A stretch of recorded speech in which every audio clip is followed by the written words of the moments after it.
This is A Game, fast acting, long lasting, with no side effects.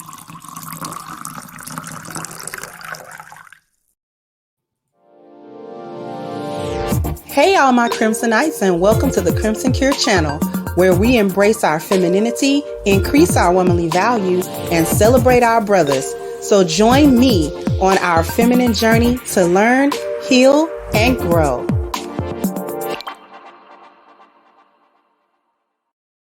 Hey there, my Crimsonites, and welcome to the Crimson Cure channel. I'm your host, femininity coach, and author of The Crimson Cure, and this is my perspective. So we're back with the D.L Hughley and Monique beef.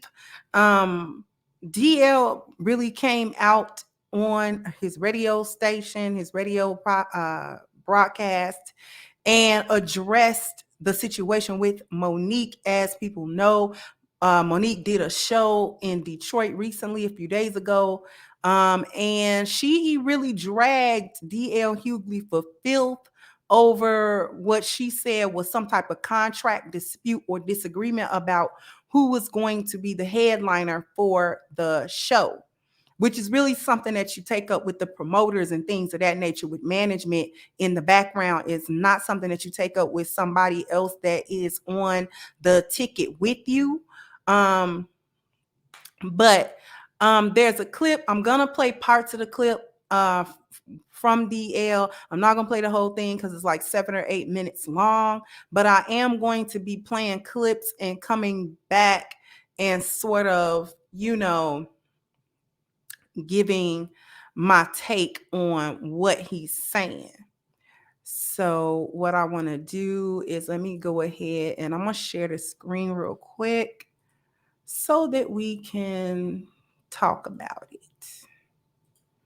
Okay, so this is just it basically starts from the beginning. So we're going to take a listen to DL for a second. Very hard to control the environment I work in. I only work where I want to work and who I want to work for. I want to work with. I don't work because that is a very precious place. I've been offered a gig, a couple of gigs, 3 or 4 gigs, to work with Monique in LA, in Brooklyn, in Houston. And I turned them down because I didn't think it would work. So after talking to a lot of people, and one of the very people in this room about how things are different. 2 of the very people in this room, as a matter of fact, how things are different, and look at how things are coming around. I decided it would be wrong for me not to give somebody a chance based on things that they've never done to me. That would have been wrong to me. And when she talks, and she goes on a diatribe, she talks about me having my feet under her table. That was at her invitation. I was doing a gig in Greenbelt, Maryland. She lived in Baltimore. She was having a fight party. It was I think Evander Holyfield and Mike Tyson. And sure enough, I came to her table at her invitation. It was a wonderful time. As a matter of fact, it was based on that interaction, along with talking to people, I decided that I would do these gigs. I decided I would do it. And now I know what Tyler Perry knows. I know what Lee Daniels knows. I know what Oprah knows. I know what Steve Harvey knows. I know what Charlamagne God knows. I know what Netflix knows. Saying yes to Monique is an occupational hazard. Okay, so we're going to pause it right there. He's saying, listen, saying yes to her is an occupational hazard. He's saying, because she mentioned you had your feet under my table, meaning you came to my home. And he said, yeah, I did. By her invitation, she was having a fight party. And he was like, I'm talking to people, and it seemed to me to be unfair to not give her a chance based on things that she's never done to me. I've never had a bad interaction one-to-one with her. Now, I heard different things. Of course, everybody did. People names go around. And he like, you know what? People are telling me that she done changed, that situations and circumstances are not the same as they were before. So, and then I had a personal interaction with her at her home. It seemed to pan out very well. So based on these different factors, I went ahead and said yes to working with her. And what did he say? Now I know what everybody else knows, that working with her is an occupational hazard. That means that she's toxic to even do business with. That means that Monique shows you one side and then she show you another. We got a word for that in our culture. We call that being two-faced. So when you not two-faced, but being two-faced, okay? When you show me one side and then all of a sudden for no reason you show me another side, this is when it's problematic. So now we are understanding. DL articulates this very well. I'm probably going to put the link to this video in the description box so you can go and watch it yourself.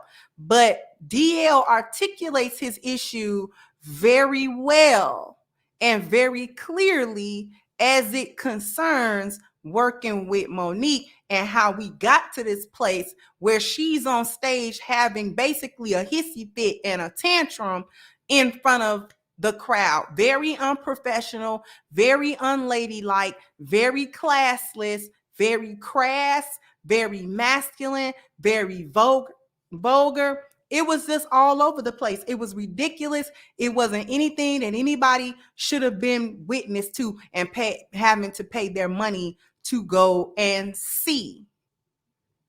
Because she's having an unnecessary beef with D.L Hughley for no reason. And then dragged him for filth. For what? So we're going to skip ahead just a little bit and we're going to hear some other stuff as he breaks down exactly what's going on. So we're going to skip ahead just a little bit here.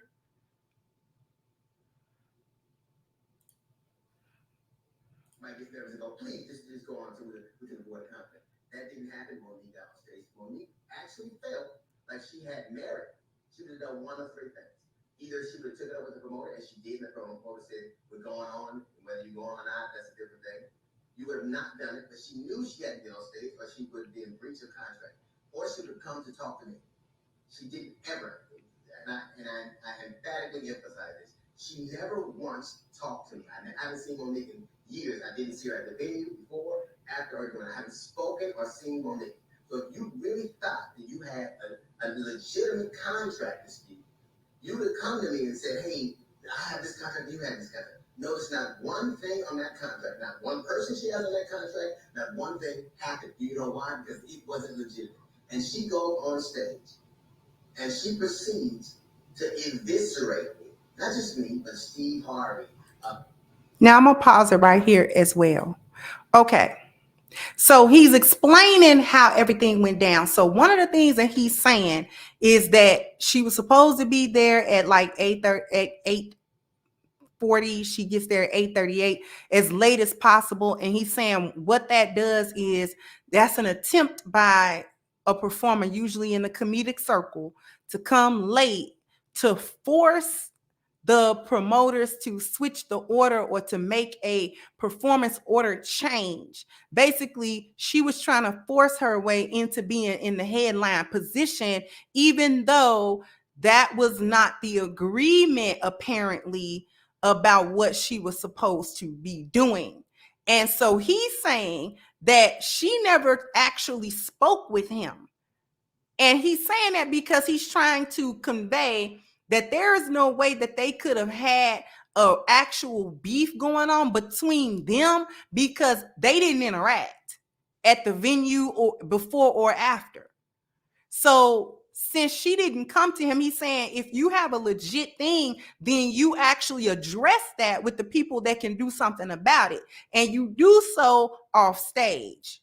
Okay, you do so off stage. You come and you talk to the people who are concerned, all concerned parties. And because you didn't talk to me, this proved that you knew it wasn't legit, yet you're gonna throw a public tantrum about a contract dispute in front of the public, then proceeds to drag everybody's name into it. You never talk to D.L Hughley about anything. And mind you, she shows up on stage before DL. So this is the thing that she does before DL has to actually come out behind her and perform.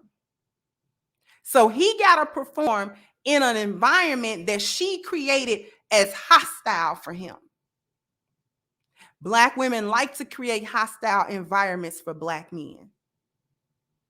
They like to do that personally and professionally. And Monique just proved it.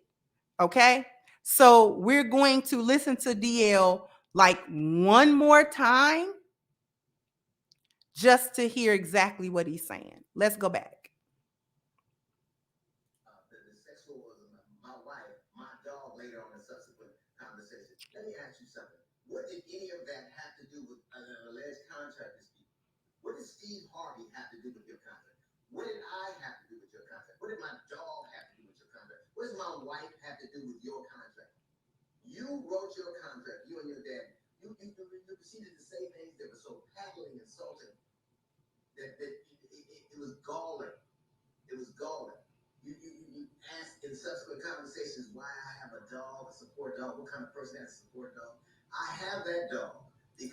We don't need to hear about why he has the dog, but he did say something that I thought was important, and I'm going to skip forward to that so that he can say it.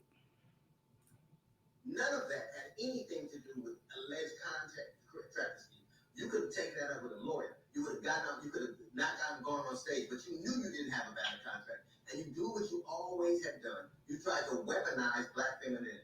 You tried to turn that audience against you. You tried to burn everything down. Like you do all the time. Who calls Netflix and thinks I can get $10 million because I did the Queen's of Comedy? Who thinks you can get on stage and still live off that? I was a king of comedy. You never hear me talking about it because in this business, like any other, it isn't what you have done, it's what you do. Now, we're going to stop sharing. Okay. I'll come back to you because that was interesting. Okay. It was very articulate the way that he, unlike her, that was riding off emotion to get people behind what she was saying. He's very calm. He's very collected. He's very professional. And he's actually explaining logically what happened. And he's saying something very important. He's saying, first of all, what did your contract have to do with you personally attacking me? You insulted me. You insulted my family. You insulted my wife. You insulted my dog of all things. And she did. She did. It was rather insulting. The 10-minute clip that I saw, it was rather insulting. I would have been mad. How you gonna get on stage before me and say all of this crazy stuff and then don't even talk to me? So you got all that smoke on stage, but you ain't got no smoke. You and your so-called daddy ain't got no smoke to come step to me face to face about what kind of problem you having, but yet you got smoke for me on stage trying to sabotage my portion of the show so that when I get out there, the audience is feeling some type of way because I was the subject of your rant. So now when I try to go through my actual, comedy, my actual material for my show, I may or may not get a good reaction because this is how you do me professionally. You threw me under the bus professionally. You talked crap about me. You talked crap about my name. And then you did that in the same show I'm showing up in as you're on the stage prior to me. So you don't set the stage and set me up for success. You do your best to set me up for a failure because you're a failure. Is that it? Because your career, he said something else that was very, very interesting. She wants to ride off of being in the Queens of Comedy. First of all, didn't nobody care about the Queens of Comedy because none of them were funny. And that was riding off of the back of the Kings of Comedy. Okay, so it was men that paved the way for you to even do anything that was even remotely like that. Because the Kings of Comedy during the time that it was out was very popular. Okay, Bernie Mac, Steve Harvey, D.L Hughley, Cedric the Entertainer, and I do believe it might have been one more individual that I can't recall the name. But that was dynamic because if you didn't like one, you liked the other one. And you was there for all of it. Extremely popular tours that they did together. Then, because women like to copy, because you can't think of nothing on your own, The Queens of Comedy was nothing more than a bunch of black women that was in their masculinity trying to tell the nastiest jokes that they could tell and cuss their way to make people laugh, which none of it was funny. None of it was funny. It's a shame that she, like I said, before, she regressed back to that time to quote unquote be funny on stage when it really wasn't funny. Perpetrated herself as if she had gained some type of wisdom, and you know she's an older woman, she done changed, she done did this and that. And nope, same hyena you was before, same bridge burner you were before. It's become very apparent that Monique is a bridge burner. And sooner or later, you know, you can make all the rhetoric that you want and act like you're not a bridge burner, but sooner or later, people are going to notice that you always the one with matches and a can of gasoline in your hand. And once a bridge is burnt, you can't cross back over it, boo-boo. It's gone. And you burn your bridge with everybody. You can't live off of something that happened 90 years ago. Don't nobody care about the Queens of Comedy. It's what have you done for me lately? What have you done in this industry lately? Not nothing. Complain. Everybody else fault because your career didn't go the way you thought it could go. It's too bad. Talk to your daddy about it. Anyway, before we sign out, I like to draw everyone's attention to the petition. The link is in the description box. We have a petition against the Black Lives Matter organization for their misappropriation of donated funds. So we are holding them responsible. I want you guys to sound off in the comment section and let me know what you think. Like, share, subscribe to the channel if you have not. Once again, I'm your host, The Crimson Cure, and this was my perspective. Bye-bye, Crimsonites. Hey guys, please like, share, and subscribe to the channel and hit the notification bell. And if you've got more to say on the topic, leave a comment down below. Also, don't forget to support our sponsor who so graciously supports this channel by clicking the description box and the link for A-Game at agameherbal.com. You can go ahead and get a 10% discount off of your next purchase using the code Kendra10. This has been yet another Crimson Cure production, and I'll catch you guys on the next one.